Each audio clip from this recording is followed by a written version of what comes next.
Okay, this is Talk Floor TV. Scott Humphrey is with us this morning, the new CEO of the WFCA, the World Floor Covering Association. Scott, it's great to have you with us. It's good to be here, and it sounds very unique still to hear that title being given to my name after spending 25 years at Shaw. Well, it is quite a move. I mean, from a corporate environment to an organization where you have a board as big as All Outdoors and lots of committees. Talk about the decision. What made this whole opportunity attractive to you? A couple of things, Dave. It was a challenge for me initially because I wasn't unhappy where I was. I'd been at Shaw for 25 years. I actually celebrated 25 years with Shaw 2 weeks before I turned in my resignation to accept the position as CEO of WFCA. It really had a lot to do with my age. I was about to turn 50, and I was thinking a lot about my legacy and what I would do. And I'd always said I wanted to be in a position that would give me the greatest opportunity to impact the most people. When they initially contacted me and said, will you put your name in, it was somebody who was not on the search committee but knew someone on the search committee. And I said, no, I'm not interested. I'm very happy. I was managing the Shaw Flooring Network at that time. We had 2,100 members, and I had a great team I was working with at Shaw. From the marketing side, my boss, Steve Saraki, John Godwin, the executive team, we had a great relationship, really focused on this customer base. But kind of to get him off my back, I said, okay, listen, just send me the job description. I'll look at it. And when I got it, I literally felt like I had written it. Really? When I think about the things that I've been blessed with the ability to do, this job description laid out those as the key priorities. Things like public speaking, the ability to get up and share a vision, the ability to get focus around a large group or a board and get them focused on one objective, representing the industry and being able to speak for even a larger group of people and represent them and make sure that we're focused on the things that really matter to everybody, whether you're a manufacturer, a distributor, back office management, somebody that works in the warehouse, installation, retailers, buying groups. It didn't matter. Everybody was important. And obviously, in my old position, a lot of those positions I just mentioned were my competition. I wasn't able to do that. And so I liked the broader spectrum, but I really liked that it was something I felt like I could do the rest of my career. It's also a heck of a challenge. I mean, that's a lot of ability, a lot of things you have to keep track of. It is a challenge. I probably didn't realize how big a challenge it was when I accepted the position. But there is a great team out in California. We're based, obviously, in Anaheim, California. Cammie Weitzel, who has been managing that as the general manager for the last year, does a phenomenal job. Cammie is still with us. As a matter of fact, I've asked her to stay on in a new position. We promoted her to a vice presidential role. And so she's vice president of operations to give us some stability. I want people to know, you know, we're not just out there, but we have one primary goal, and that is to be relevant. Well, Cammie, I've worked with Cammie, and she obviously is a very talented lady. She is very smart, very direct, which I like. You'll never question where she stands on something, and it gives me the ability to kind of go and bounce things off of her and then hit the ground running. And there's a terrific team out there, Gina, Jenny, Renee, that have been able to manage this in Chris's absence since his passing and keep the boat floating very well in a time when the economy and everything else has been hitting us like it has any other association or organization out there. And you have a really small staff, really. I mean, it's not a really huge organization. That's pretty much it, Dave, what I just mentioned. And those four people, and then Tom Jennings will be coming on with us full-time. I've asked him to serve as the Vice President of Member Services, and so he'll be coming on. And a lot of his focus will be on the technical side, especially we think about the ANSI standard for installation. He's been very involved in that. Tom, as you already know, is a terrific trainer, and I was a fan of Tom before I even knew he was associated with the WFCA, and I would hear him on your radio show. Yeah. Tom has such an ability to take what is complex and make it seem so simple that anyone at any level can get it, and I wanted to make sure that I had him as a support for me in this role. Well, and as a retail mind, I mean, he was a retailer his entire life. He gets it. Yeah, and you know, retailer is not, it's funny, I was in Anaheim earlier this week, and I was talking to the staff out there, and I said, one thing we have to understand, and even when I was at Shaw, one thing that we were challenged with is even when your intent is totally pure, which that was our goal, was to do something solely for the retailer, they hear it through a filter, unless you can get somebody who's lived it. And when somebody who's lived it says it, then there is no filter anymore. And so Tom gets out there, and he's not saying, here's what I think will work. He's saying, here's what I know will work, and here's how I know it. I lived it. and then suddenly the filter's gone and they're willing to accept it and implement it and apply it in their own business.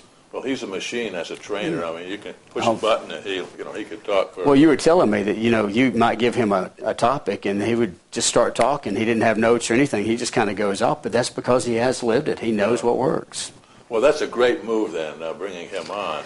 Yeah. And now you had mentioned all the various things that they were looking for when they interviewed you. And now your worry is, how do I get each one of these covered? What do you see the opportunities ahead of you at this point in time? I mean, it's almost like you have a blank canvas in front of you. It is, and unfortunately part of the reason for that is because of Chris's passing and Chris being sick a little bit before that. Our main goal for a while before I was there was simply to keep the boat floating. Mm-hmm. And I've told Cammie many times, I give her so much credit because typically a boat that's just left out to sea is going to form leaks and it's eventually going to go down, and she did a great job of keeping this thing going. My job now is to help steer it. And I've got a phenomenal board of directors, an executive board. And what's great about this board is they live that life too. They have their own retail establishments, or they're involved in the manufacturing side, or they're part of one of the buying groups. And so they understand the language of so many others that speak their language, and they bring that to us. And we find commonalities that work to impact the entire industry. And those are limitless. And you're right, David. It is truly a blank canvas. It's a... I've told many people that when I would say I'm part of WFCA, they would say, well, what do they do? And these are people that have been in this industry for a long, long time. And I said, initially that would scare me. Now it excites me because we have the ability and we have the wherewithal to go out and make an impact. And people that know me know my intent is to make your life better. And I hope you make more money in the process, but my goal is to simplify your life. We want to provide the tools and resources that make your job easier to do so that when you finish work each day, you can actually go home and you don't have to take work with you. And that's a challenge in this industry. I think those of us who have lived it understand, you usually do take it home and it does impact you. And yet if you talk to a retailer today, you talk to a person who's high up in manufacturing, they'll tell you, if you could do anything for me, simplify my life. And so I think a big part of these resources and tools and training that Tom does, all of that is if they'll apply it, it's to make their life easier and better. Is Tom still going to do training? I think Tom will certainly be involved and probably own our training that we do. I hope he still does training. One of the things when I took the position with Shaw, I did a lot of public speaking, and that's the thing I probably enjoyed the most. I took a job that was pretty visible with this 2,100 accounts, but I hardly ever got to speak.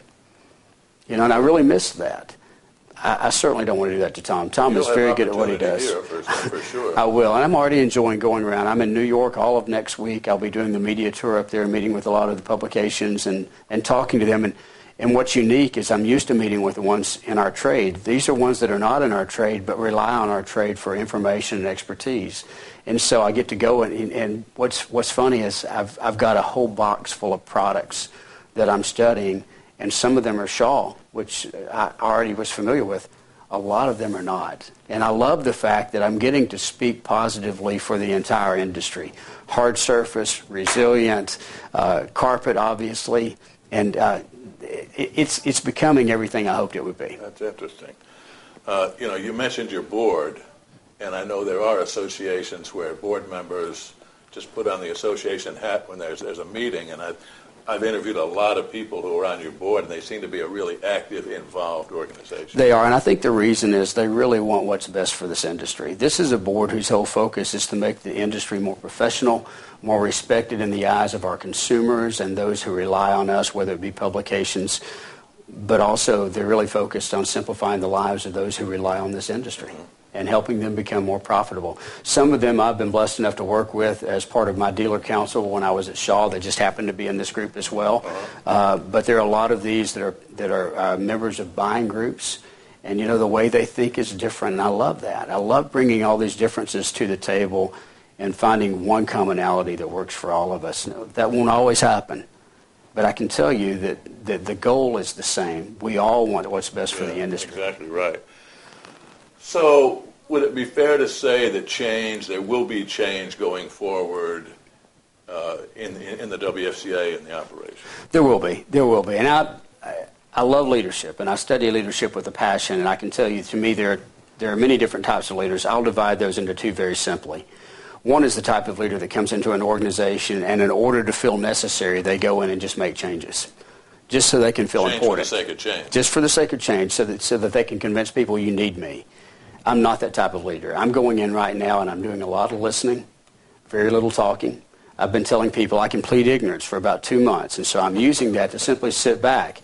You know, in Chicago a couple of weeks ago, I was at the Floor Covering Industry Issues Council, and my role there was to listen. I want to find out what are the issues of this industry, and so I'm getting a lot of information right now that when our board rolls over, which will be July 1, then we will begin to determine what is our vision, what is our focus going forward. I began to work on a 5-year plan. It was just my nature initially. And when I sat down with the board and I said, listen, what needs to be our focus? And they said, really, we want you to determine that. We are not going to determine that for you. And I said, well, how are you going to gauge my success? And they said, again, we need to meet and determine what that is. And so as soon as the board rolls over July 1, the following week, I will have just the members of the executive board together, and we will be going through a visioning exercise to determine what our focus is and where we can have the greatest impact on the industry. Well, that's really a great opportunity. It is. To have a new guy come on and you redefine yourself at the same time. It's great timing. It really is.